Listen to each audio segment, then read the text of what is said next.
এই বয়সে করবেন না তো কবে করবেন? ভাই সময় স্রোত কারোর জন্য অপেক্ষা করে না। সময় সময়ের সাথে সাথে চলে যায় ভাই। আপনাকে সময়ের সাথে তাল মেলাতে হবে, বুঝলেন? তাই পরে হবে, পরে ভেবে দেখবো এমনটা ভাববেন না, ভুল করবেন। এক্ষুনি এই মুহূর্ত থেকে, এখন থেকেই শুরু করুন, আজ থেকেই শুরু করুন। বিগত বছরগুলোতে আপনি অনেক চিন্তা ভাবনা করেছেন, কিন্তু ফল পেয়েছেন শুধু জিরো আর জিরো। শুধু চিন্তাই করে গেছেন, লাভটা কি হয়েছে? বা শুধু ভাবলে হবে না, কাজ করতে হবে, পরিকল্পনা মাফিক কাজ করতে হবে। কাজ তো সবাই করে, গাধাও করে, ঘোড়াও করে। ঘোড়ার মতো হয়ে উঠতে হবে। জীবনে সফলতা অর্জন করতে গেলে না, মনের দম থাকা চাই, মনের জোর থাকা চাই। দু একবার চেষ্টা করেছেন, ব্যর্থ হয়েছেন বলে ভাবছেন যে পারবেন না, আর কোনোদিনও মাথা তুলে দাঁড়াতে পারবেন না, ভুল করছেন। আপনি পারবেন, আপনার দ্বারা সম্ভব। মনের জোর থাকা দরকার, জেদ থাকা দরকার, কঠোর পরিশ্রম করার মন মানসিকতা থাকা দরকার। আপনি যতক্ষণ আর নিজেকে গুরুত্ব দিচ্ছেন, আপনি যতক্ষণ আর নিজের ভালোটা বোঝার চেষ্টা করছেন, কেউ বুঝবে না আপনাকে, কেউ গুরুত্ব দেবে না আপনাকে। তাই সব থেকে বেশি নিজেকে ভালোবাসুন, সব থেকে বেশি নিজেকে গুরুত্ব দিন। আপনি আপনার কাছে সেরা, আপনি আপনার কাছে ভীষণ ট্যালেন্টেড পারসন।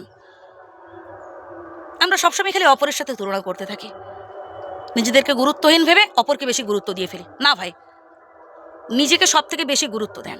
আর মাঝে মধ্যে আয়নার সামনে দাঁড়িয়ে নিজের মুখটা দেখুন, যে আসলে আপনি কতটা সুন্দর দেখতে। আপনি যখন নিজের ওপর থেকে বিশ্বাস তুলে নেবেন, নিজের ওপর থেকে ভরসা তুলে নেবেন, তখন দেখবেন যে অন্য কেউ আপনাকে গুরুত্ব দিচ্ছে না, প্রতি পদে পদে আপনাকে অপমান করছে, অবহেলা করছে। না ভাই, নিজেকে অবহেলা করবেন না, স্ট্রং রাখুন নিজেকে, মনের জোর বাড়ান। মনের সমস্ত দুঃখ কষ্টের কথাগুলো স্বয়ং বিধাতার কাছে জানান, তাতে লাভ আছে।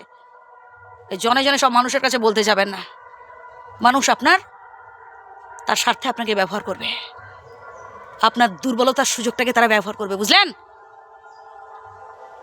তাই এবার থেকে বদলে ফেলুন নিজেকে, নিজেকে স্ট্রং রাখুন, নিজেকে মোটিভেট করুন, নিজেকে ইন্সপায়ার করুন, ভালো ভালো চিন্তা করুন, বি পজিটিভ মাইন্ডেড। আপনি আপনার কাছে সেরা, আপনি আপনার কাছে হিরো।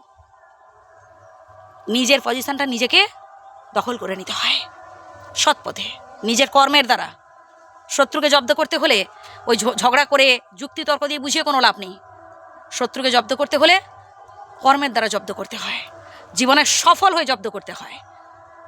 তাই মুছে ফেলুন চোখের জল, সামনের দিকে এগিয়ে যান, ভালো কিছু করুন, সফল হন জীবনে, ভালো কিছু অ্যাচিভ করার চেষ্টা করুন। আমি জানি আপনি পারবেন, তাই কথাগুলো আপনাকেই বলছি। ভালো থাকবেন।